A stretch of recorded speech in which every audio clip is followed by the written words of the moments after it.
Okay, so welcome back, everybody, or welcome for the new ones that just joined us for this panel. We are going to have the moderation now with Dr. Clara Iglesias Keller on the topic of cybersecurity, institutional frameworks of Brazilian and then the European side. So, Clara, the floor is yours. Thank you so much, Bruna, and thank you for inviting me to be here today. I am very honored, and I'm also looking forward to hearing from our panelists. We are going to be talking about Brazil and European Union cybersecurity overview, and we start with Madeleine Myatt. She's a political scientist who's currently working as a research associate and doctoral researcher at the University of Bielefeld in the RTG World Politics. Her field of expertise are the modes of organizing cybersecurity and defense collaborations between public and private actors. So, Madeleine, the floor is all yours. Thank you very much, Clara. I first have to share my screen. It worked before, so it should work now. Well, thanks again, Clara, for the kind introduction. And thank you, Bruna, for inviting me. I gladly accepted this invitation due to the fact that I strongly believe that especially regions like Latin America should be much more in the spotlight when it comes to cybersecurity development. So it's not my field of expertise. I'm focusing in general more on the European Union, especially the Scandinavian states, the UK, Russia and China, which have been, of course, addressed in the previous panels a few times. Well, against the background of my research bias, which I gladly admire, I would like to kick off the panel 3 by pointing to the public-private dimension of cybersecurity and elaborate a bit more on respective modes of organization as a specific analytical lens, which is one aspect, to capture the cybersecurity development, and link it to the EU context and offer a bridge to the Brazilian case. And doing that in 4 steps. There they are. Can you see the 4 steps, just to check? Okay. Well, first, I will talk about the diffusion of a very specific frame which is present in cybersecurity strategies, present a few inducing factors. One is the role of cybersecurity cultures and the politico-economical context, which is kind of, influencing first the likelihood of public-private partnerships to be implemented, but also the various shapes they actually, take on in the national context, but also on the regional level. Then I'm going on and tell you a bit about, what are we actually talking about, because public-private partnerships is the buzzword, coming from policy research, but also private security in particular, and give you some insights, from the EU landscape. So, a common objective and feature of every European national cybersecurity strategy is highlighting collaboration, an emphasis embodied by, framing cybersecurity as a shared responsibility, which you actually also have on the screen now, and which in general is more overlinked to different forms of public-private partnerships, to a very specific idea of organizing the public and private sphere in terms of collaboration. This also intends, of course, different forms of public-public and private-private collaboration. This is also why the whole of governance and whole of society approach, which was diffusing from international organization to the national discourse, also plays quite a significant role increasingly in the cybersecurity landscape. This diffusion of this specific frame is not just present in the EU, so to be clear on that matter. In my general study, I actually mapped the worldwide diffusion, and also in relation to the whole of governance and whole of society approach applied in cybersecurity. Here are a few examples from the cybersecurity, national cybersecurity strategy landscape, and I chose Qatar actually explicitly to give you, to illustrate that it's not just, you know, a European thing or a Euro-Atlantic community frame which is diffusing. This is also due to the fact that private consulting companies like PricewaterhouseCoopers, but also the RAND Corporation and others play a significant role by the development of cybersecurity strategies in recent times. So language and frames are, of course, kind of diffusing. Another very, I think, striking empirical view is presented by the UK, which has a very specific tone. So even if we find the frame shared response cybersecurity is a shared responsibility, and you know the emphasis on collaboration, public-private partnership, alongside most of these strategies, there's more to it, and this is really underlined if you actually take on the UK perspective, because it's also about, you know, gaining a competitive advantage, since cybersecurity is not only about security, it's also a market. And of course, homegrown technology is therefore seen as something to strive for, to at least not increase the level of independency from foreign forces or countries like China in particular.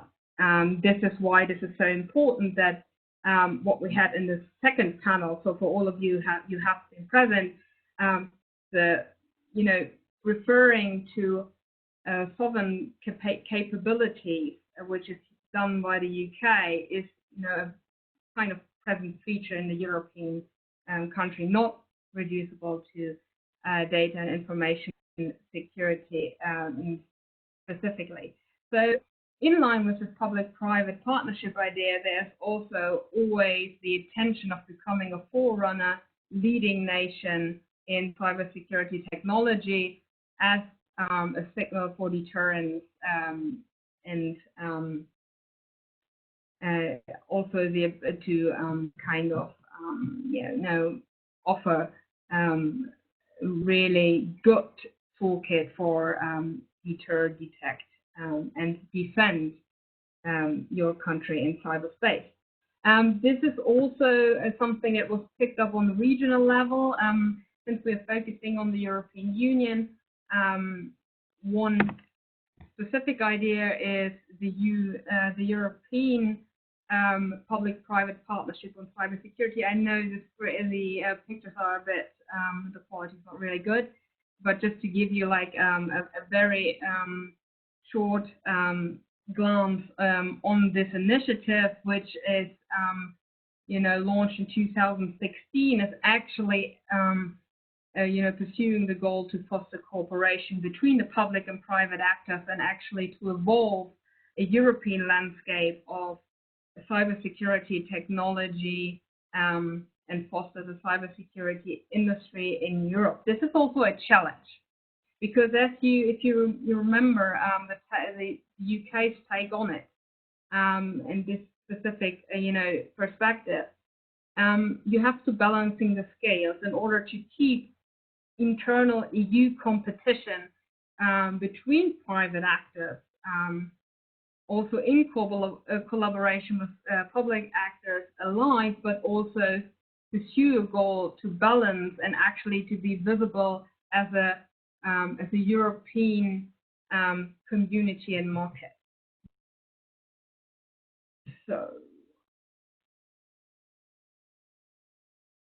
I have to. So even a first analytical view on the cybersecurity, public-private partnerships ideas, but also public-private networks who have been launched, uncovers there is no one-fits-all solution. So you won't find like a blueprint. This is, the public-private partnership, which is the best practice example, which can be transferred to any, national level. This is very important.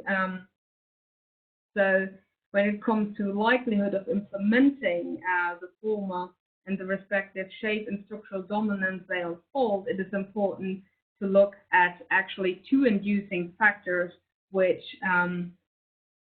have been really, shown up to be very relevant in my studies, and this is, well, first, in the security cultural context, which means, and I'm, borrowing it from Mary Caldwell, who worked on security cultures quite intensively in the past two years, I think. This is when the book came out.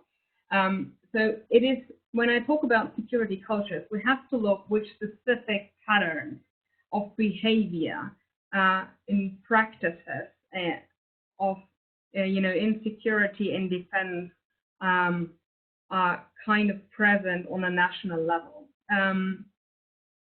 This is, a really important implication. It's also, about the ideas and also the norm and value set, which is linked to this specific cultural context.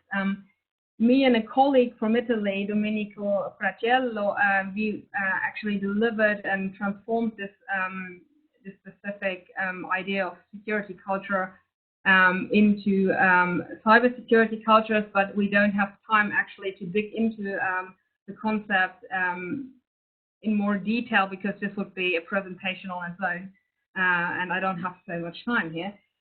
But just to give you like a first glance, well, their first dimension was, first of all, the political authority, which refers to, what institutional structures are present, who's involved in cybersecurity, and which structural mode of organization is actually predominant. Is it hierarchical? Is it more decentral in terms of especially governance structures?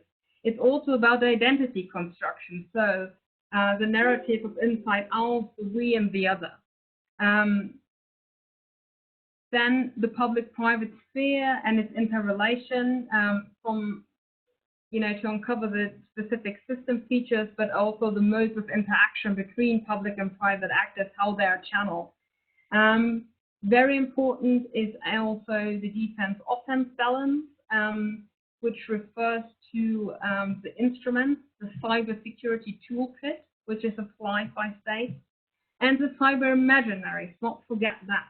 So how is cyberspace envisioned? We have, especially when it comes to, the differentiation between the Western idea, or the idea which is present in most Western states, and especially Russia and China, who have a very different idea, of cyberspace. Especially China presented their concept of cybersecurity sovereignty, and so in terms of mapping or using the cybersecurity frame as an analytical tool, look at how states position themselves in the norm discourse, something that will Hannes refer to in his presentation, but also ideas of course, data and information security.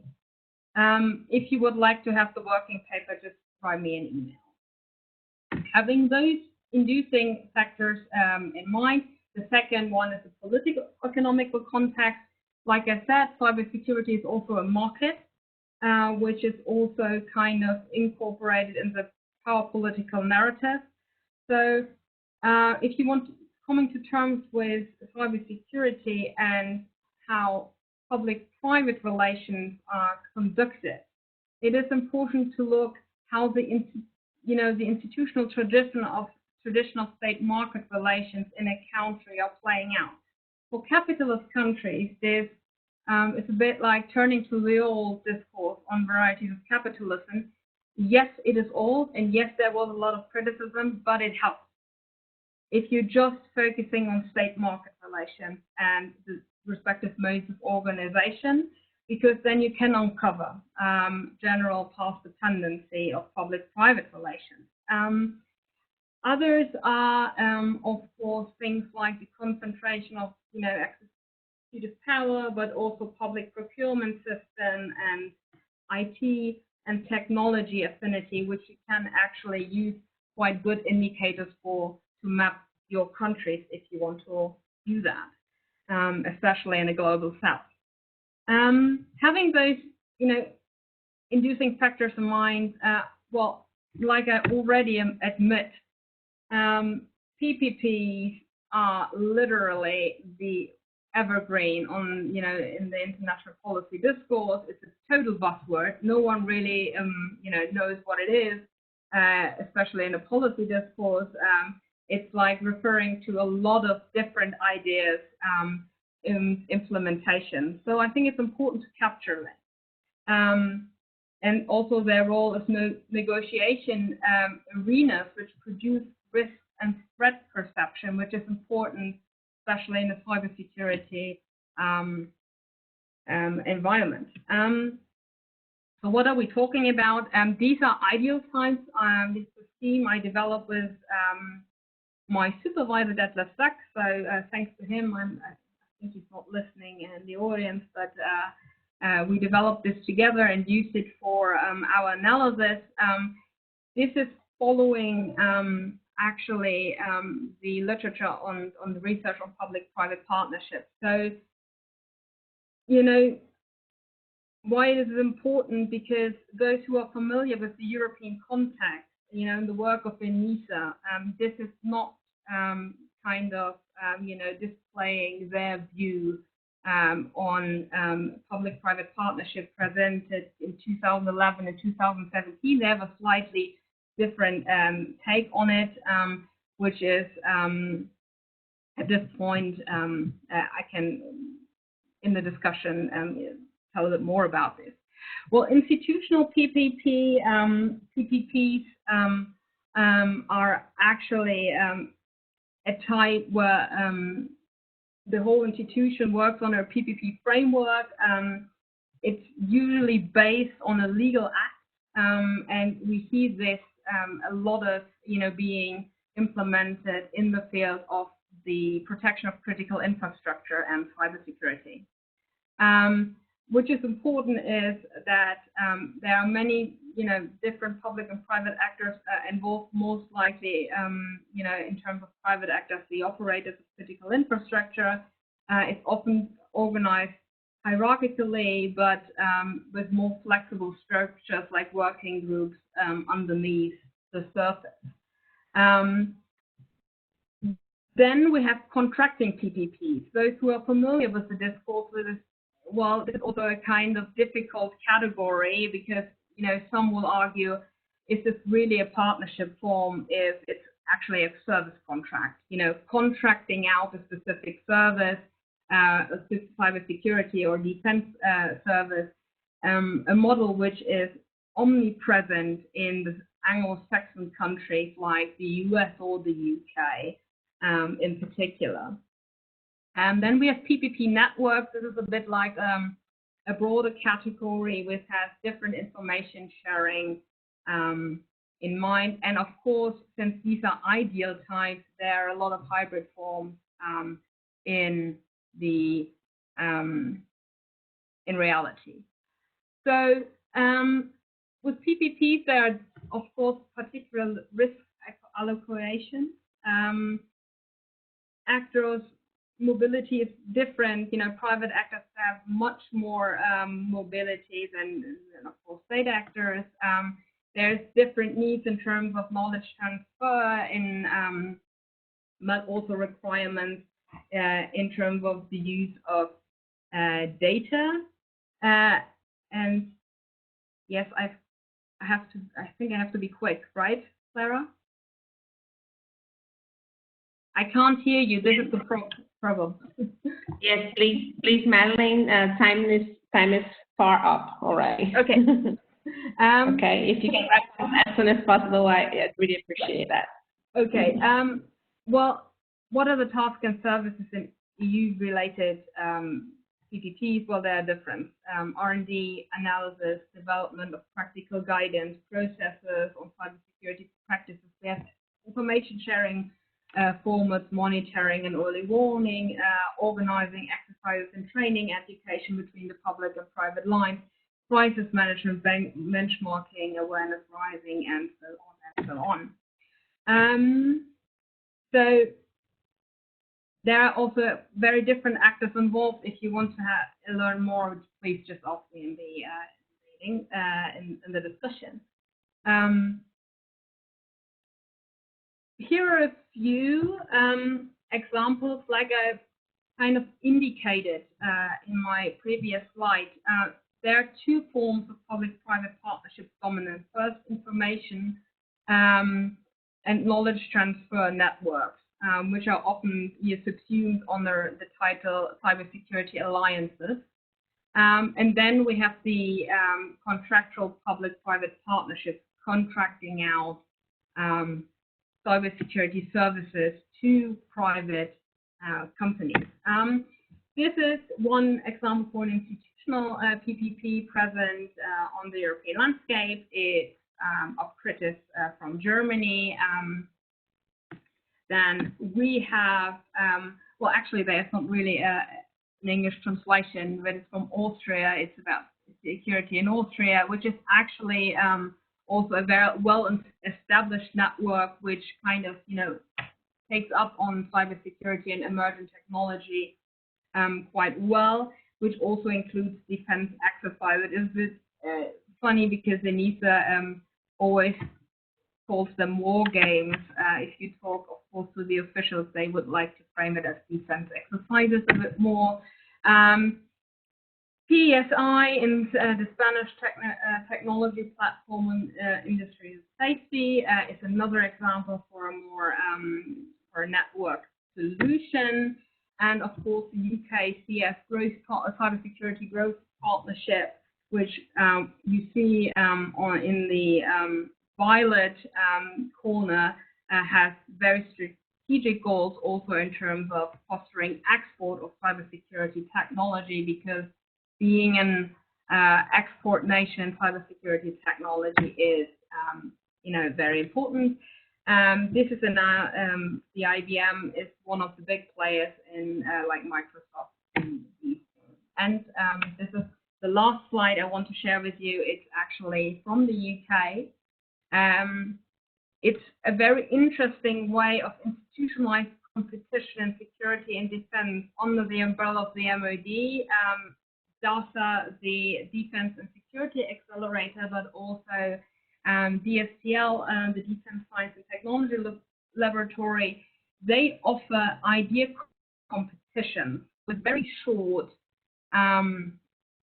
public procurement, schemes if you're winning these games. So whenever there is a security challenge, they make actually a game where private companies in a very short and simple manner can compete against each other, and they are able to select the best solution. And this is a very interesting and unique feature, which we also see in the US context, but this is also a very specific thing of the Anglo-Saxon countries, actually, to use market-based competition and institutionalize it in cybersecurity. And that's enough for me. Thank you very much.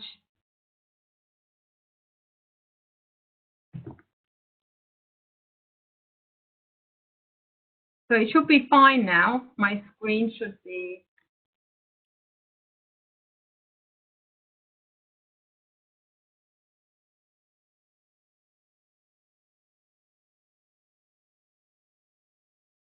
Clara, we see you again. Okay, so are you done?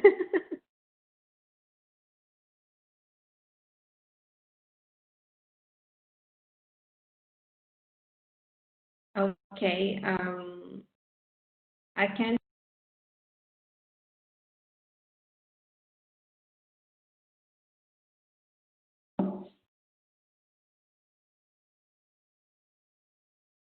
Okay, can you hear me? Okay. Okay, so thank you so much, Madeleine. I'm gonna invite Louise to start her presentation as soon as possible. Louise Marie Hurel is a PhD researcher at the London School of Economics and Political Science, and her research focuses on technical security expertise, cybersecurity governance, and incident response. She also leads research and cyber policy engagement at the Igarapé Institute Cybersecurity and Digital Liberties Program. Louise, thank you so much for being here today, and please go ahead. Thank you. Can you hear me okay? Yeah? Okay, great. Yeah, thank you very much for the opportunity to be here. It is a huge pleasure. I'd like to just before I start, just thank you, Bruna, Vanessa, Danielle, and all of the organization team. Thank you for organizing this event. I think it's a very needed discussion right now. So right now, I really wanted to take all of you to the context of Brazil. I think Madeleine gave an amazing presentation talking about something that's really pertinent, which is security cultures, and more specifically cybersecurity cultures. And obviously that implies in a movement of contextualization. And I think when we're talking about cybersecurity, we definitely need to contextualize that within the particular country or an organization. And that is what I mean when I talk about cybersecurity governance. That is the practices, the mechanisms, the coordination mechanisms, and the actors, the plurality of actors that are actually engaged in shaping cybersecurity. So you have different imaginaries about what cybersecurity is. You have different practices and different policies that make that possible. So now bringing the discussion to Brazil, I really want to touch, actually, I really want to answer the question of what does it mean to talk about cybersecurity within Brazil, right? And to do that, I want to touch upon three different aspects. So the first one is understanding the threat landscape within Brazil. The second one is understanding the policies and kind of the domestic landscape, like who is who when we're talking about cybersecurity. And I think that is not to be taken for granted, especially because there is still a huge lack, and that is not something specific about Brazil, but be it developing or developed countries, independently, there is still a huge gap in understanding who actually is responsible for developing policies and promoting coordination mechanisms within the country. And the third is the foreign policy, which is very much underexplored, especially when it comes to Brazil. There is still not a very consolidated literature on how Brazil has been engaging internationally, and I'll be touching upon some of the challenges over there. So just to put things in place, so Brazil as a whole, 70% of the population is connected to the internet, and out of that 70%, 50% of that are in rural areas right now, and 50% are people that are also, let's say, in a less privileged part of the society. So internet penetration is really high in Brazil if you consider that, and the size of Brazil as well. So that is one of the things. And also, as we can see from a lot of the current discussions on disinformation and malinformation and confusion within Brazilian politics, social media is also very important within that landscape.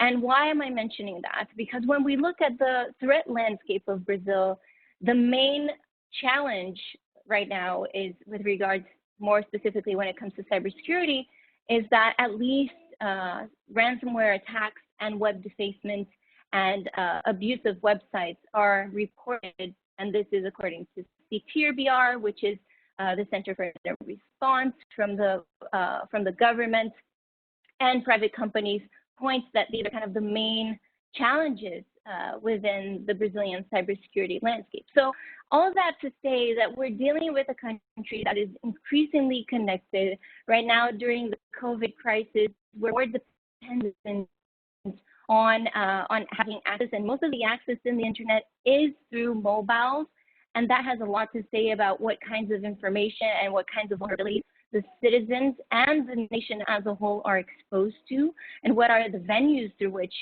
they communicate. And obviously, it is a very digitally connected society, very increasingly reliant in social media platforms for accessing information, and also a lot of scams. And I hope I can further elaborate on that later on in the Q&A. When it comes to COVID, there are new types of attacks that are coming to the fore within social media. And thirdly, there is a very hugely economic element to these attacks. And most importantly, when it comes to Brazil, most of the attacks are actually directed to taking specific data. So it's data breaches focusing on the financial sector. So that is just to paint where we're at in terms of Brazil. And obviously, that has something to say about the fact that right now, according to the ITU's, the International Telecommunications Union Cybersecurity Index, Brazil is currently number 70.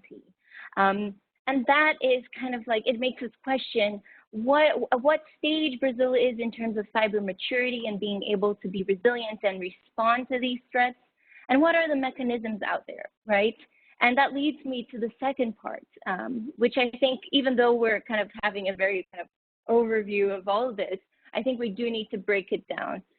So within Brazil, for the past 20 years or so, or at least 15 years, Brazil has been developing series of documents. The government has been passing a series of white papers trying to understand and shape its own perception of what cybersecurity is.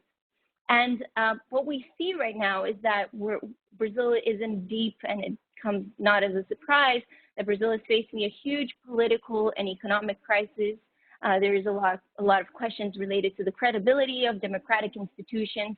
Obviously, that is not something specific to Brazil, but that definitely plays into thinking what is possible in terms of developing cyber policies within this context.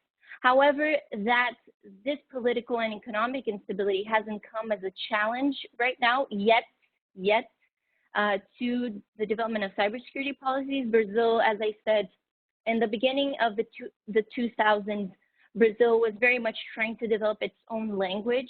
So it always approached cybersecurity through the lens of information security. That means defining cybersecurity as one component within ensuring the confidentiality, integrity, and availability of information.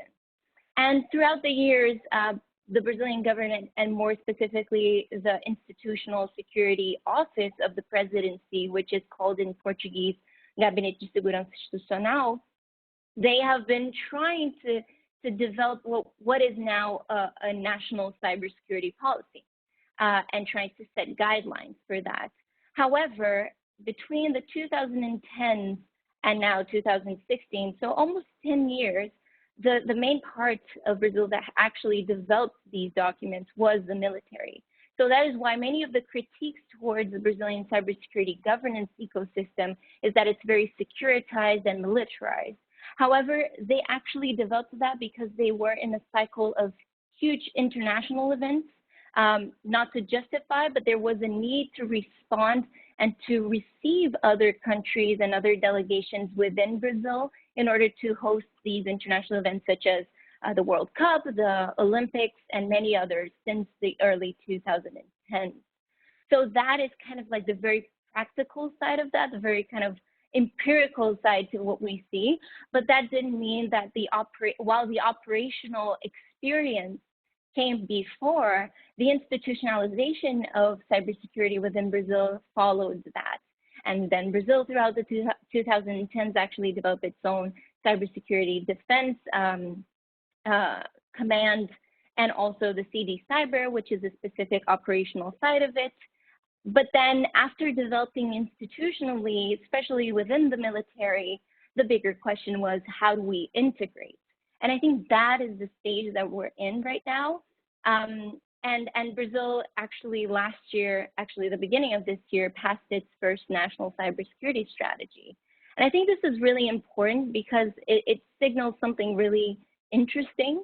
While Brazil always adopted the language of information security within its cyber policy development, right now it actually decided to take a first step and engage with by saying that actually we're dealing with cybersecurity within the national cybersecurity strategy.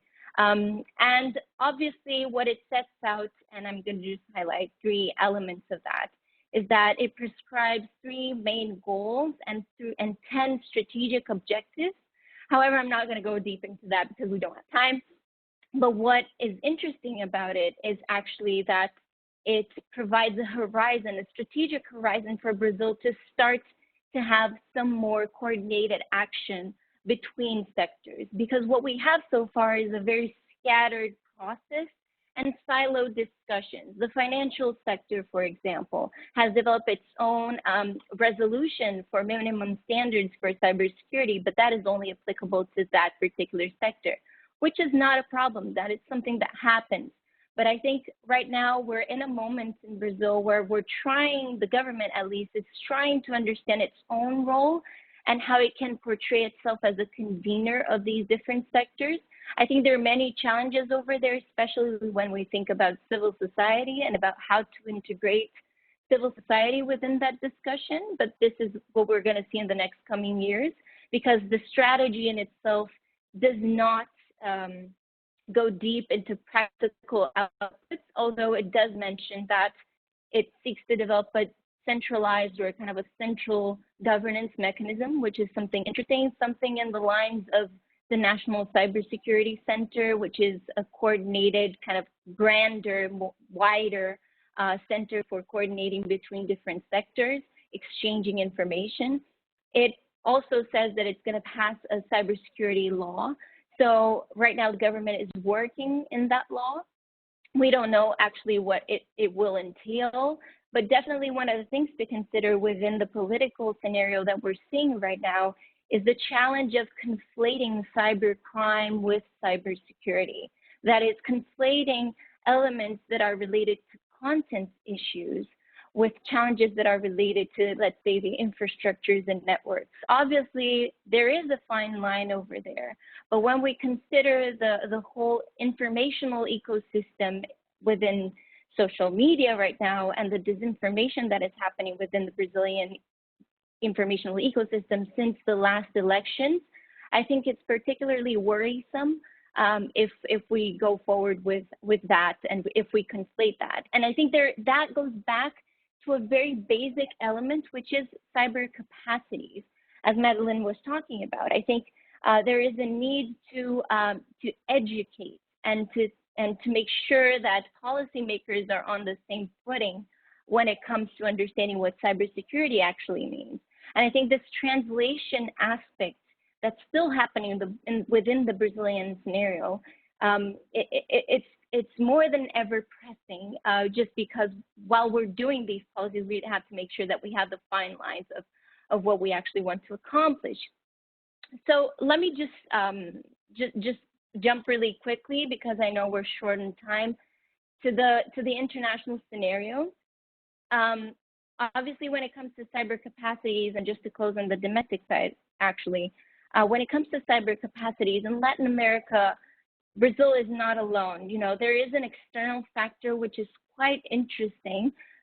For example, the OAS has been one of the key actors in engaging with countries throughout Latin America, providing capacity building to these countries in developing their own national cybersecurity strategies and even their Center for Incident Response teams.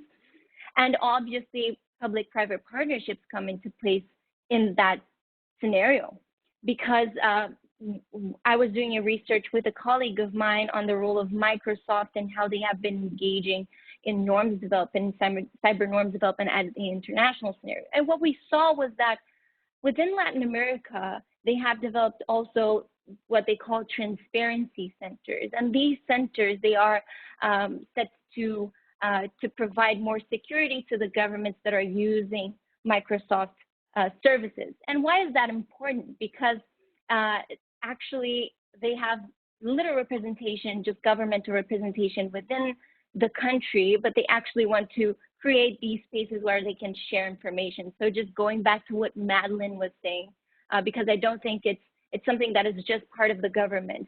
There are different moving pieces that we need to be aware that are trying and continuously playing parts in shaping what cybersecurity is. And finally, when it comes to the foreign policy side, I think Brazil is much more known for its role in internet governance, and more specifically, that comes from a past of the Brazilian Internet Bill of Rights and Brazil and Germany's coordinated activity or initiative within the United Nations to pass the resolution on privacy in the digital age as a response to the Snowden revelations. And also, like domestically, Brazil's Brazilian Internet Steering Committee on Internet Governance, providing a multi-stakeholder kind of leading role to Brazil internationally. And that was the case in 2014. However, there's little clarity as to what Brazil actually does and says, and where are the places internationally that Brazil engages when it comes to cybersecurity. So Brazil is quite active in the OAS Confidence Building Measures Working Group, which is a space where Brazil has been working with other countries in Latin America, more specifically, to try to develop, information exchange and building confidence in sharing these kinds of information, developing points of contact. And I think also together with that, Brazil has also engaged for the past, since 2014, Brazil has been working with the BRICS countries also to kind of try to develop and insert the language of cybersecurity. Obviously, it's quite challenging since the 2014 declaration was the first one that actually mentioned something related to cybersecurity, not explicitly, but security of ICTs. And what we see throughout the past years is that within the BRICS, for example, Brazil has been advocating for a multilateral but also kind of multi-stakeholder approach to cybersecurity. Obviously, we can go in a very international relations lens over there and just separate and say that there are cleavages and there's still lots of gaps between the coordination of what happens at the domestic level in terms of cyber policy making at the international level. But definitely when I say that, even though the political instability has not provoked a huge challenge for cybersecurity, and especially internationally, is that Brazil has actually had a very important role internationally in these spaces. One example is the United Nations Group of Governmental Experts, which has been trying to develop norms for responsible state behavior in the use of ICTs. The GGE has been established since 1999 by Russia, more specifically, and Brazil has been one of the few countries aside from Russia, actually the only other country that, aside from Russia, that has chaired the GGE twice.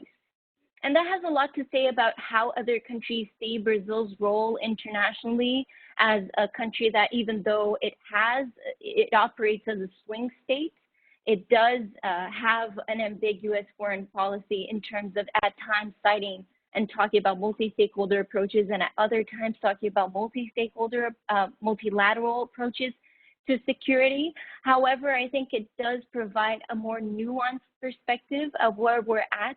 And I hope that my intervention provides at least kind of the starting point to that conversation, which I think still needs to be very much explored and further deepened, because it is a starting, many diplomats and policymakers are starting to understand the relevance of engaging with this field, even though sometimes they really don't understand what they're talking about. And I do think that Brazil has an opportunity to engage in that. However, as I said, I think there's still kind of these different silos that are operating between what we see as foreign policy and what we see as domestic policy in Brazil. But I'll stop over here, and I'm happy to kind of elaborate further as we go into the questions. But thank you. Much, Louise. I am actually 100% sure that we're already getting questions for you to answer. That you saved for later. I certainly have mine. So, but before we get to that, we're going to listen to Hannes. Are you ready to start, Hannes? Yes. Yes. So, just a second. So Hannes is a senior advisor in the EU Cyber Direct project at the German Marshall Fund in DC. He conduces research on cybersecurity developments in some of the EU strategic partners, notably in Brazil, and he helps organize multi-stakeholder cyber consultations between Europe and these strategic partners. So Hannes, thank you so much for being here, and we're looking forward to listening to you. Thank you, Clara. And thank you, Bruna, also from my side, to you and your colleagues for organizing this, for the initiative. I echo what Madeleine said and what Louise said, that this is extremely important. I very much regret that we can't all meet in Berlin. And maybe the second edition, we can meet in Berlin or somewhere in Brazil, elsewhere. So I hope there'll be a second edition. So my intervention is basically about what happens if the diplomats and other officials try to bring those two very diverse and contested and very quickly evolving contexts and security cultures that Madeleine and Louise spoke about in Europe and in Brazil together and try to work together diplomatically. So it's about cyber diplomacy and in particular about the negotiations that are related to the developments of ICTs in the context of international security that Louise has mentioned, especially at the United Nations. Can you hear me okay? Yeah, good. So my input is divided into three parts. The first part, I will outline the key benchmarks of how the EU and Brazil have collaborated. The second, I will look into the divergences and convergences in their positions at the UN and at the UN's negotiations on norms on international law and cyberspace.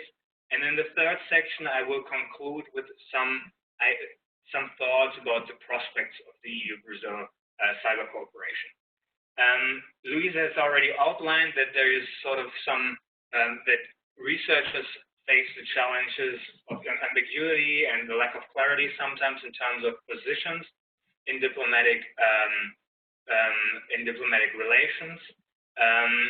My input is mainly based on one paper I co-authored with a colleague at GMF, Rio Grande,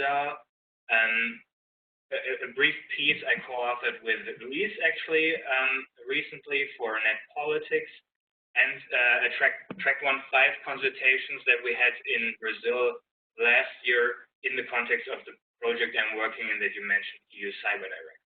So I will outline a very sort of meta-level empirical analysis of EU-Brazil cyber cooperation, and if you want more details, some of them are to be found in this paper and in the brief I co-authored with Louise. So to start with the first part, the EU-Brazil cyber cooperation and how it has evolved in the past 2 decades. To contextualize it, there was a transformation from a focus on trade and investment issues and the attempts to bring together the digital economies of both sides towards a more strategic, towards sort of a discussion of the more strategic aspects, foreign and security policies. In 2007, as has been discussed probably in other panels already, both Brazil and EU entered a strategic partnership, and that established a number of sectoral dialogues on issues ranging from trade and climate change to organized crime and to terrorism.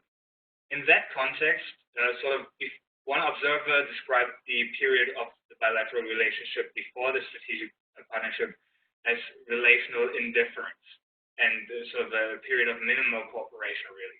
That sort of kick-started a more targeted, broad debate along different sectors, and it took only 3 years in 2010 when both sides established what is now called the Brazil-EU Dialogue on Information Society and Digital Economy, So there was formerly known the Dialogue on Information Society, or just ICT Dialogue.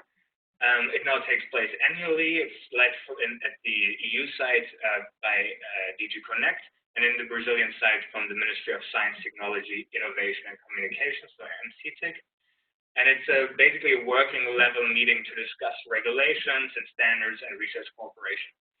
And I would argue that one event in particularly sparked this dialogue to already open up to more strategic aspects. That was 2013 and the Snowden revelations as a disruptive event. So that brought issues like sort of political issues like data protection and others to the fore.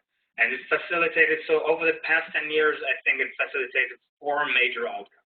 One, as I mentioned, facilitated cooperation on data privacy. The second panel discussed this.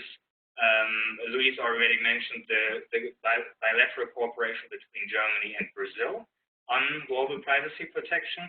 So Germany and Brazil since 2013 introduced 6 resolutions on the rights to privacy at the UN General Assembly and the UN Human Rights Council. And the European Parliament has adopted a resolution that endorsed these resolutions in 2014 and has called upon states to facilitate the work at the global level on data privacy.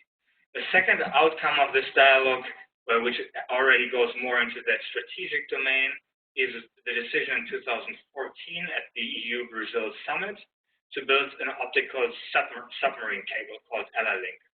So which goal is to connect Brazil and subsequently South America and Portugal and Europe.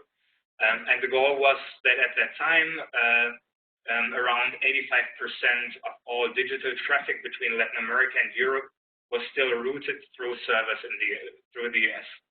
So the goal was to increase autonomy of the data flows and to make interregional connection more secure against espionage. So that is already bringing in the security aspect.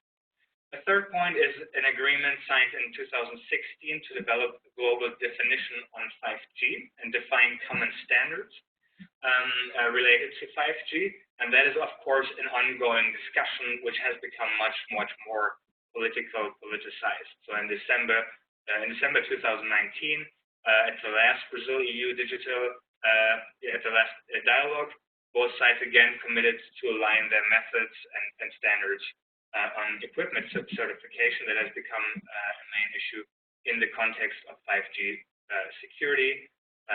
This certification aspect is one main component of the EU Cybersecurity Act, adopted in 2019. So that has become a part of that dialogue as well. Separate to that ICT dialogue, Information Society dialogue, in 2014, both sides decided to establish a separate dialogue called the EU-Brazil Dialogue on International Cyber Policy, or just the Cyber Dialogue, which has become a part of the strategic partnership. So it was decided in 2014, but it took until 2017 for the first cyber dialogue to take place, and in 2019 only the second dialogue took place. So that was driven in part by the EU's publication of its global strategy on foreign and security policy, which already mentioned cybersecurity as a key element of EU foreign and security policy and broadened the partnerships with countries such as Brazil. And I think 2 aspects that need to be highlighted in this dialogue. One is discussions on cybercrime. So there are some of the results are at the operational level. For example, in 2017, Europol and the Brazilian Federal Police signed a strategic cooperation agreement to combat cybercrime, and various other items at the operational level. But most of the discussions on cybercrime really centered on the question of which institutional framework is best to adopt to increase international cooperation, and especially the Council of Europe's Budapest Convention. Brazil has long been reluctant to join that convention, it cited that it had been excluded from the drafting process and that some of its clauses favor the West. It has also strengthened some of the alternative frameworks, such as the at the UN level, an intergovernmental expert group on cybercrime. But in December 2019, quite recently, it decided to accede to Budapest, and it also abstained in the vote on one of the Russia-backed proposals at the UN General Assembly the same month, in December last year. There was also interpreted as a sign of greater convergence. But as Louise has already mentioned, Brazil is a member of the BRICS. It has supported Russia-driven ideas of the Code of Conduct in the past, has voted in favor of a crime proposal, cybercrime proposal in 2018, initiated by Russia. So there is this ambiguity still in place, which is discussed at Cyber Dialogue.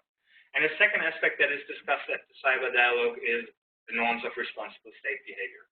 So these dialogues, the two editions that took place so far, were used to exchange information on threats, what threats are perceived, facilitate cooperation on capacity building and confidence building measures, and deliberate how both sides can coordinate their work at the UN. So my second part, and I'll quickly go through it, is the UN processes. So since the late 1990s, at the UN, there is the attempt to build a global normative framework for responsible state behavior in cyberspace. And Brazil and Europe have somewhat been on the fence in these negotiations. So as we've outlined for Brazil already. So three areas, I think, where both have been diverged in these negotiations, and four areas in which there is growing convergence. And my argument is that there is growing convergence. So the first divergence, I think, in both sides' positioning in these negotiations is the rules and regimes that apply to wartime specifically. So international humanitarian law rules such as necessity and proportionality and the definition of armed attack and use of force, there is still a sense of divergence between both sides, which is still being discussed. While the GGE in 2015 agreed that international humanitarian law applies to cyberspace, this was not reiterated in the recent proposal for the open-ended work. And we can discuss that in greater length. So there are many questions, and most importantly, I think Brazilian delegations have often expressed some concerns that if international humanitarian law principles are transferred to cyberspace without qualifications, it sort of opens the space for a militarization of cyberspace and legitimizes cyber operations. So that has been a concern that has been discussed. The second point of divergences relates to aspects of cyber operations below the threshold of use of force and armed conflict. So like cyber operations like NotPetya or election interference. So for example, the EU has established a cyber diplomacy toolbox in 2017, which outlines sanctions and restrictive measures, among other measures, but also outlines restrictive measures, whereas the Brazil national cybersecurity strategy does not mention these measures, and so there is still some discussion on the use of these measures. And finally, one divergence is still on soft versus hard law and the question whether we need binding or non-binding voluntary norms. And Brazil had traditionally preferred to adopt a legally binding instrument. So quickly, what are they converging on? And I think one can, from the public information that we can gather there is an increasing convergence, and both are interested actually to settle some of these disagreements. So first of all, generally both sides have agreed that international law applies to cyberspace, and that both these groups at the UN, the open-ended working group and the group of governmental experts, need to work in complementarity.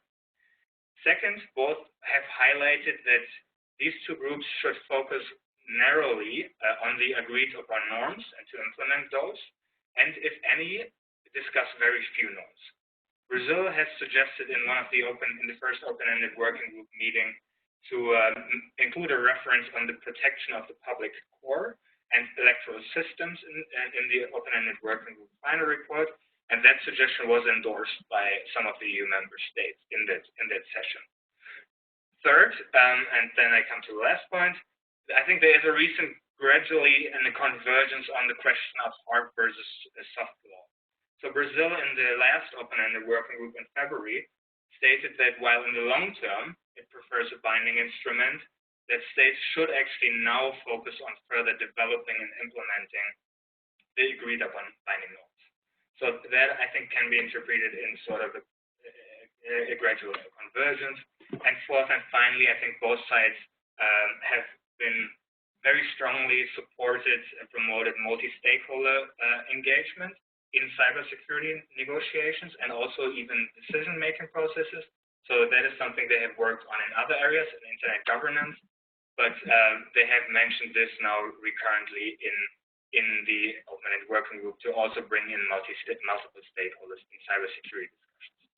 So my last point, the prospects, where will we go from here? I think both sides can build on the track record on cooperation on digital rights and then translate that into greater cooperation on cybersecurity, starting with low-hanging fruits such as information security and CBM, confidence building measures in 3 areas: transparency, cooperative measures, and restraint. Transparency, I think what Louise already mentioned, there is a need to advance to get more transparency how both sides actually think international law applies. And there is still room to make this public, and there's a discussion to actually attach public statements to the open-ended working group final report. In terms of cooperation, there's, I think, a room to then explore at some point options to jointly respond to cyber attacks through diplomatic means, something that has been discussed at the EU level within the EU, and there is some outreach beyond. And finally, on restraint, there are attempts to build a global resilience framework by joint capacity building, and Brazil and the EU could explore that much more. And I think there is, in the COVID pandemic situation, there is also an increased political will to sort of increase cooperation. Thank you.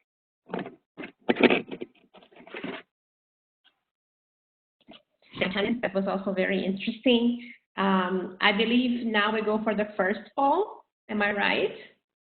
Prior to Q&A, we have a poll of questions for everybody. So does the world need a cyber hegemony, I believe so.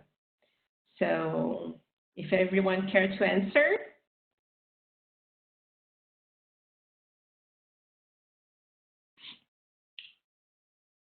Did our panelists answer our polling?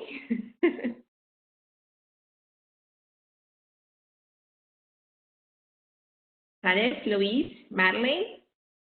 Okay, so perhaps we can go ahead with the Q&A. Is that okay? Okay, so thank you all so much for your presentations. We have a few questions from our attendees, and I also would like to ask a few things. I'm going to tell you, I have questions for our different speakers, but first I'm going to tell you a little bit about all of them. And even though they are directed to one of you specifically, I'd like you all to feel free to give your input on something that you find you might want to share with us. So first from Madeleine, this is actually my question. So I am curious because at the end of your presentation, you present to us the PPP solution as the, I'd say, benchmark solution for cybersecurity cooperation. And I would like to problematize that a little bit, or at least like try to understand what is your perception on that, because we're talking about You spoke about the agreements with Microsoft and these very specific technology companies. And I was just curious if you perceive that as if there might be a diversity or representation problem there, because you have this PPP arrangements like creating policy, and at the same time they are not they're not necessarily representative of the whole market, or you know what I mean? You have these specific companies setting those terms, setting those agreements, and I don't know, does that limit a little bit the policy that it will outcome from this? And for Louise, we have a few questions here about Brazil. The first one, is there a gap in Brazil between the private sector and the state in defining their specific areas of activity in cyberspace, especially with regard to cybersecurity? Does this cause an overlap of responsibilities that often puts the entire responsibility for national cybersecurity only in the hands of the Brazilian state? We also have a question here on the cybersecurity law, on exactly if you have any idea, or like what is the stage of the bill draft, and also, and that one is actually from me too, Louise, and I think probably Hannes might have some input on that as well. But you have described this really challenging landscape for cybersecurity in Brazil in the beginning of your presentation. And I cannot help but think how Brazil has a very speech, discourse-centered posture towards cybersecurity. And I would like to know from you if you agree with me that it's very much centered on discourse, or if this is something that is no longer true. I know that it was at least in the 2014s after the Snowden scandals and everything. So you described this currently scenario, and I also perceive a lot of focus on discourse and not so much on action, rather than like these white papers and everything. So I'd like to get your impression on that as well. And from Hannes, and oh, I have one question here for the whole panel. I'm thinking, okay, first I'm so sorry, I'm going to do the Hannes question. We did have somebody from the audience asking about cooperations with Africa, which I'm not sure are within your the partners that you usually research on, but if you have something, you know, to answer, that'd be nice. And I was wondering, Hannes, you spoke a lot about the cooperations with Brazil, and we know that these processes of cooperation, they can take a long time, right? Like to draft agreements and everything. And in the middle of such political and instability, do you feel like these processes, they are affected somehow? Like, do you feel like their aims or even their pace is affected? Then I'm just going to give you the questions for the whole panel and let you speak again, because that's the most interesting part, not me asking questions. So, thinking on public and private cooperations to create legal and soft law frameworks, how could this lead to more cooperation if the companies come from few countries and sometimes have bonds with governments? Would you like me to repeat that? Thinking on public and private cooperations to create legal and soft law frameworks, how could this lead to more cooperation if the companies come from few countries and sometimes have bonds with governments? It relates a little bit to my question for Madeleine in the beginning, I believe. And I just got one more question for Madeleine. I'm going to ask it. Does she see the private and public sector cybersecurity close relation in Europe as a means to enhance regional security and at the same time deconstruct individual power projects in the region?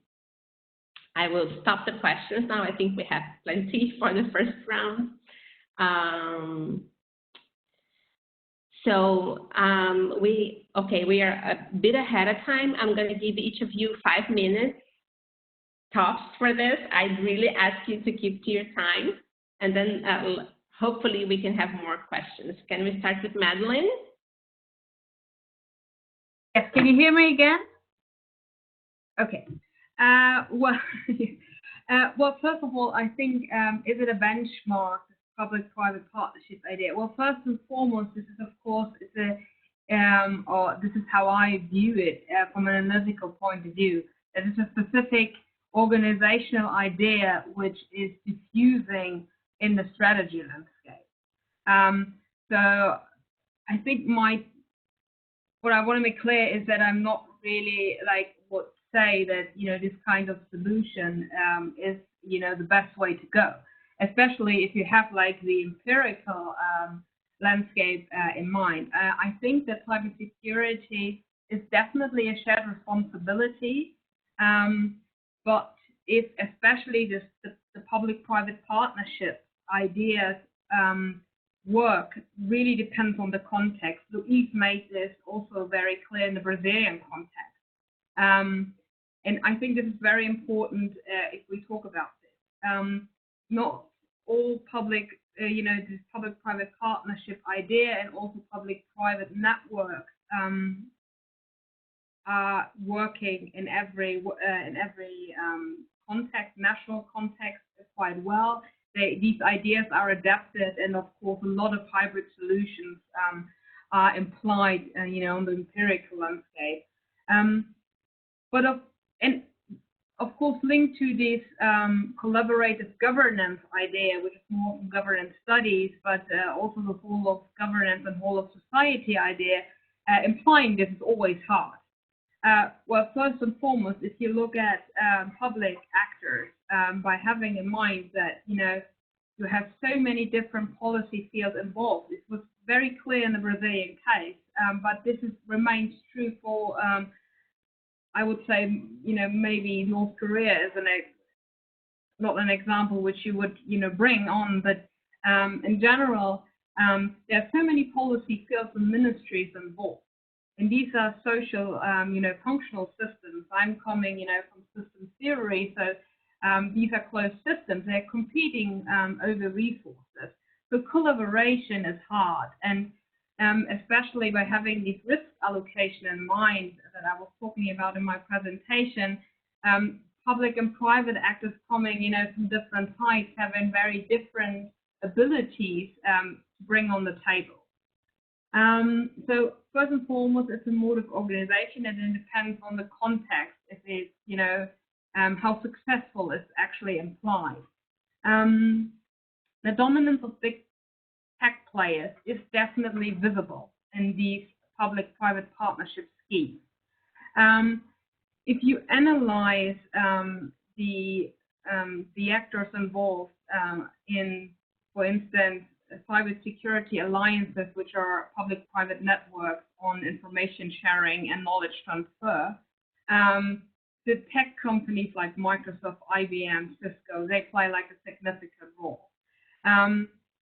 If I'm not an expert on the Latin American case, but if you want to, you know, analyze this in greater detail, you have to actually look how these industry is structured. So which are the companies dominant, actually, the cybersecurity industry on the national level? And this is, of course, something that the public-private partnership in the EU, on the EU level, which I was presenting, is actually trying to combat that, you know, focusing more on SMEs, on the small and mid-sized companies on the European level in different European countries, and trying to boost them, trying to use their knowledge and their expertise and give them an opportunity to compete with the big ones. And this is a very important aspect.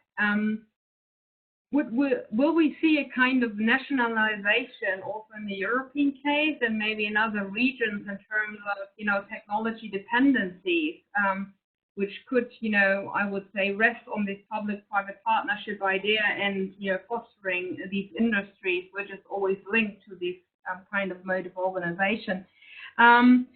Well, yes and no. Will we see that? And now I'm coming to Africa. Africa, actually, when you look at the tech hubs, Africa has some kind of innovative tech hubs who do play a significant role. We have it in South Africa, who's quite dominant. We have different ones I think Nigeria is also a player who significantly appears on these digital technology markets and levels, and also acknowledged. And one aspect is there are 2 countries in the European Union who are actually having a very specific strategy in tech diplomacy, which is also referring to cyber technology, but digital technology in general. That's Denmark and France. We have a tech ambassador in Denmark who's actually also reaching out to the African country. So I wouldn't say that it is totally out of the spot, but it definitely needs more research, and I'm happy to answer. Thank you so much, Madeleine. That was very clarifying. Louise, do you want to take up on your questions? Yes, absolutely. I just didn't get the first question. I don't see it here on the chat, so if you can just repeat that for me, that would be great. It's just because I just got it about the gap. Yeah. Is there a gap in Brazil between the private sector and the state in defining their specific areas of activity in cyberspace, especially with regard to cybersecurity? Mm-hmm. Or is there an overlap of responsibilities somehow? Okay, that's perfect. Maybe I'll just flip the questions and I'll get to that back after. I'll start with the bill. So there's little information about how the bill is going to go through. Obviously, the ones responsible for that bill, it's the GSI, which is the Office of the Institutional Office for Security of the Presidency, and more specifically, the Department of Information Security there. So as I said, the ones responsible for developing cybersecurity policies, they're the ones that are in charge of developing the draft, which is interesting. It's not, a specific policymaker. It is the department. Obviously, with that comes the whole institutional baggage of the GSI, but we still know very little about the content of that. The idea is that it will crystallize some of the principles that are already outlined in the strategy. So it's meant to be not something new, but just a step forward in crystallizing those objectives of international engagement, of the further development of specific policies for specific security sectors within the country, and obviously crystallizing some concepts such as security by design and security by default that are also present within the strategy. Obviously, this is not that clear, but definitely it is a next step forward. I've been talking a lot to people all across the Brazilian landscape, and at least from what I've heard so far in interviews, that's the general feeling, and hopefully it will continue like that. So the question on discourse. Thank you so much for that question. On the conceptual level, I'd say that I'd flip it and say that I see it less as either discourse or practice, but definitely kind of the integration of both. Obviously, so at the conceptual level, I very much see it as coming very much together. And some examples of that is, for example, the incident response team, the National Incident Response Team in Brazil, which is called CERT-BR. It has very actively gathered the whole kind of sector of incident responders in Brazil to share information and to actually coordinate and share vulnerabilities and notifications about incidents that are happening within the country. And it's actually internationally recognized within the kind of international organization of incident responders, which is called FIRST. And that is also part of like the practical element of Brazil, of what Brazil has been doing. for you to have a perception, the incident response team has been set up right after the global kind of organization came to its existence. You know, so in the 1980s, the end of the 1980s, beginning of the 1990s, Brazil already had an incident response team. So that is one of the, let's say, indicators of cyber maturity, let's say, or resilience, and Brazil already had that. So we do have a couple of things on let's say, the practical kind of operational side as well. Brazil has been organizing for the past 2 years what they call a Guardião Cibernético, which is an exercise between sectors. And it has been growing throughout the past 2 years and including more representatives from different sectors, the financial sector. I'm not sure about civil society, but definitely different organizations and academia as well. So that kind of provides that landscape. And at the international level, I would even say that, it goes beyond discourse when you see Brazil positioning itself, let's say in the 2015 GGE, Brazil was the chair, as I mentioned, and that was a very important moment for international norms for responsible state behavior in cyberspace, because they agreed in 50 non-binding norms for that. And that was a huge step, because up until then, they didn't agree in pretty much anything of what they could start. And that was a starting point. And that shows beyond the discourse, a very practical kind of example. Obviously, it doesn't depend solely in Brazil, but chairing a particular environment such as that in a very kind of new, let's say, discussion for many diplomats, it can be seen as a huge step. And at the policymaking side, I think we still have to be very careful. I think that's the blurriest part, I would say, from going to discourse into practice, if we're going in as a linear kind of progression to that. Especially because right now, if you see our, I'm going to stop. It's just the last point. Okay. Yeah. Our general data protection law has just been postponed to next year.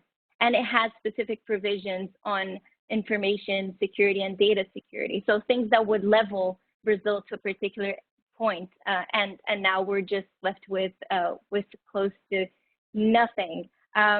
Yeah, but I'll comment on other things if there's still time afterwards. I hope there is. There is. But until then, thank you so much. And Hannes, would you like to take over? Sure. I'll try to make it happen that we have time afterwards. I'll keep it short. On the question on whether the current COVID pandemic impacts cooperation and the pace and the modalities of it, I think that's the question, right?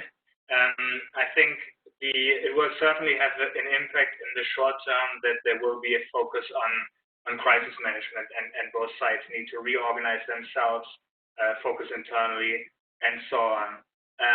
But then, as you could already see from various statements and responses in April and throughout the last 2 months, it is also a moment that makes it much easier for political leaders to mobilize the will to increase cooperation.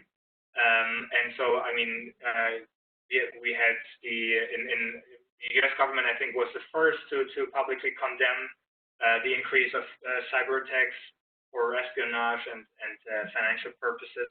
But in late April, on April 30th, the EU's High Representative, Borrell, also published a declaration that condemned the attacks and expressed the commitment that the EU would deter and respond to such attacks, and called on countries to exercise due diligence, and that countries should take appropriate measures along the lines of the GGE.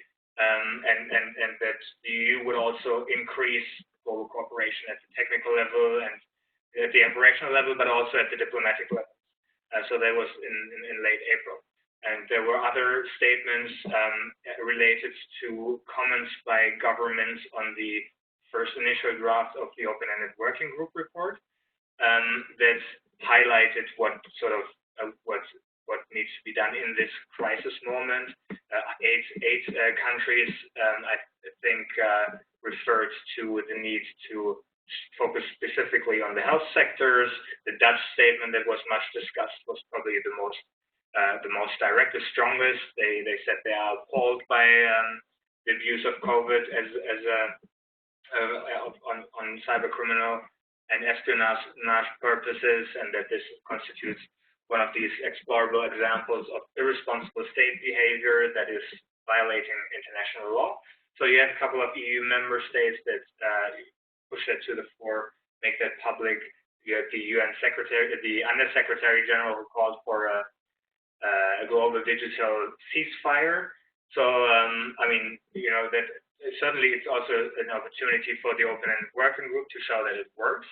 And so if both sides, the EU and Brazil, capture that moment, continue working on some of the specific aspects that they have worked in the cyber dialogue, I think that is currently a momentum that might see some more concrete steps.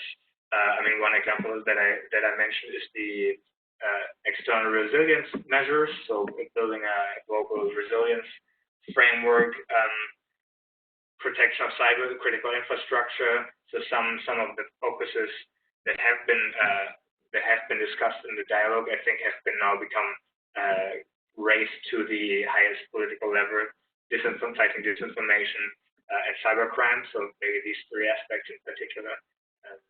Yeah.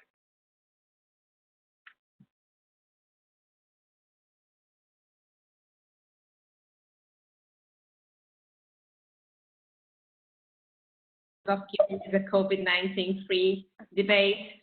So indeed, I will ask you one more question about that, but first we have a second poll to answer. Is that correct? Yes.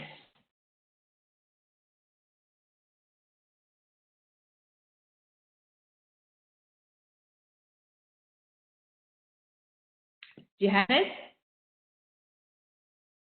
Okay, so thank you so much for answering like such long and complex questions in such a small amount of time. I really appreciate your effort. I know that we're almost out of time, but I did get a green light to ask all of you like just one more question. And as I already anticipated, it's a COVID-19 related question.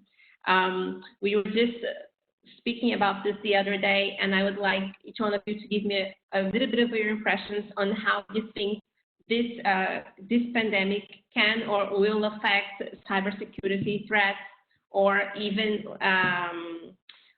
policies like from states. Maybe you can keep it like for 1 to 2 minutes intervention, so then we can wrap up our panel. Madeleine, would you care to start? Yes. Well, I think there's one thing which is very important.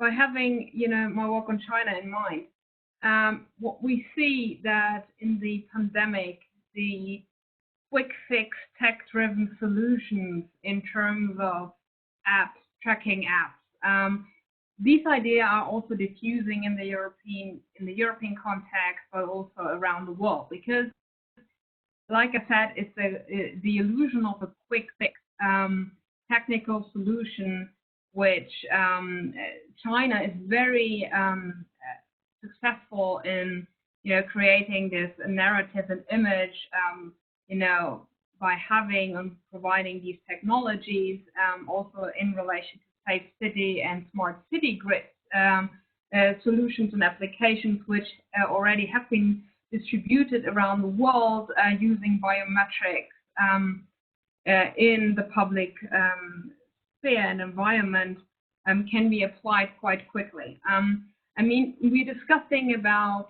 actually that these technologies diffusing for quite some time, but the COVID-19 kind of, you know, bring this, you know, idea and discussion back on the table, because it is, you know, a solution which we have to, of course, engage with, because digital technologies kind of provide at least also a solution, big data analytics, you know, and we need to answer these questions, how we actually want to apply it. And this is where actually also the discussion on homegrown technology is coming back in.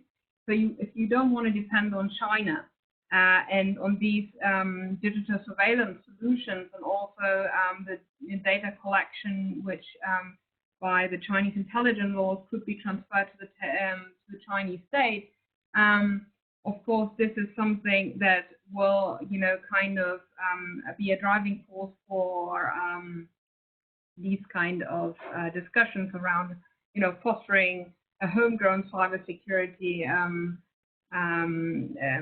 technology industry, and also, being much more involved into big data analytics, but also predictive and prescriptive analytics, which, of course, kind of have this interlink with tracking solution. And I think it's important for the European Union, but for the Euro-Atlantic community on the one side, but also the global south. We have to be very careful about not losing this, this link, and also this communication with the global south, because if, these technologies diffusing there, it's also a security issue which will be a problem in the near future. So I think this is very important, that the normalization of, surveillance in the name of crisis management, in terms of tracking apps and so on, needs to be, discussed very openly by involving the global south,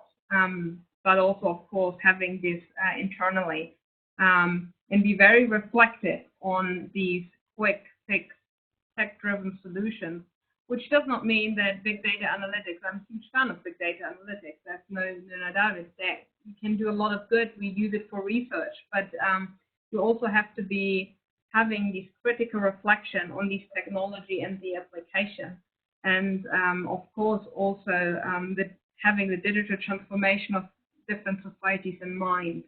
This is also a very important thing to remember, especially if you say, well, China as a prime example. Well, the Chinese society in terms of digital transformation and surveillance tolerance is quite different than other societies.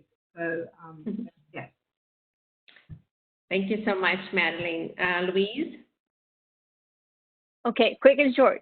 I'd say that definitely, now bringing it more to kind of the international norm side of things, I definitely say that the COVID-19 environment and the rise of cyber attacks that we've been seeing across different countries, and just to name a few, the United States, Spain, Czech Republic, that have had their hospitals and public health infrastructures attacked in this period. I think countries and governments have already been pressured right now, and this is one of the immediate consequences of the COVID-19 to international norms development, is to understand how do we actually protect that, right? How do we reconceptualize or rethink the norms that we have until now, and if they are actually applicable in these times. And I think one of the principles that are perhaps very pertinent right now is to think about how these countries will interpret due diligence in this moment. And for example, at least 7 countries have already pronounced themselves in favor of actually having, explicit norm defending the public health sector and defending those infrastructures. So I think that the immediate response, and this is just one of the dimensions, the surveillance technologies is one of them that is very kind of real and close to the individual. But I do think that on the government side and kind of like this international pressure, we already see that as an immediate consequence of the rise of the number of cyber attacks. And in Brazil, obviously that is not different, even though the attacks haven't been, it's not knocking on our door that we haven't had already an attack.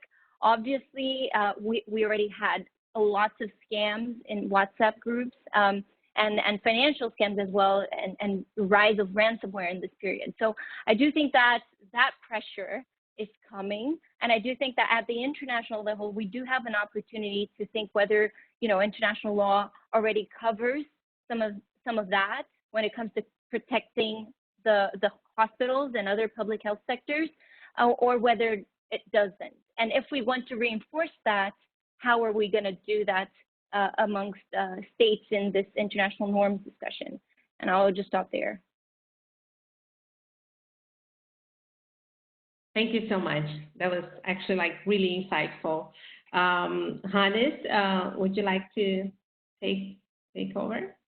Sure, much has already been said, but maybe quickly first on the changes of the vulnerabilities and the challenges. I think on the one hand, I think it just exposes the existing vulnerabilities in the crisis, so you can see very much how resilient societies and states are. But on the other hand, I think there are also vulnerabilities that are specific to that crisis now, right, that have to be managed. So the attacks that were mentioned, attacks against hospitals and the healthcare system in the Czech Republic and the US, attacks against the World Health Organization. So these are sort of specific to a public healthcare crisis. I think so we have to learn from what the crisis can show us on general vulnerabilities and then sort of specific crisis in some sectors. I think it is, I mean, there were, the New York Times published just this week a report on that argued that there has been a shift from hackers in countries like China, but also Iran and South Korea, that focus much more, that there's a greater focus now on health-related information, obviously Chinese espionage of vaccine research, these issues, are very specific to that crisis. In terms of the responses, I already mentioned some of the responses at the declaratory level, at the political level. We still, I think, have to wait for the follow-ups, how consequences are actually implemented. States were still, there was one US-UK joint statement last week, I think, that also issued a warning that healthcare bodies are attacked, but it also didn't attribute specifically. So there was cautious on attribution and responses we still have to see. But I think in a situation where disinformation campaigns are really sort of obscuring from crisis management, but also have the goal to undermine the effectiveness of the responses by open societies, and thereby also risk lives. I think that you have a very dramatic and direct link of disinformation campaigns and sort of more physical, kinetic issues. So that would refer also to the point that Louise made on due diligence, and that this will become much more important. Thank you so much, Hannes. Now we are officially 10 minutes over the time of the panel, but I think it was worth it. And once again, I'd like to thank the three of you for your time, for being here, and especially thank the organization for bringing us all together. And hopefully we can continue this debate on other opportunities. Bruna? Thank you, Clara. Thank you. Thank you. I would also like to thank you all for participating and bringing up the fruitful discussion. And now we are going to our next break. We will come back in a few minutes with our next and final panel. So please, those that are still with us, don't give up yet. And then I see you in a few minutes, and thank you again for all the engagement and the audience.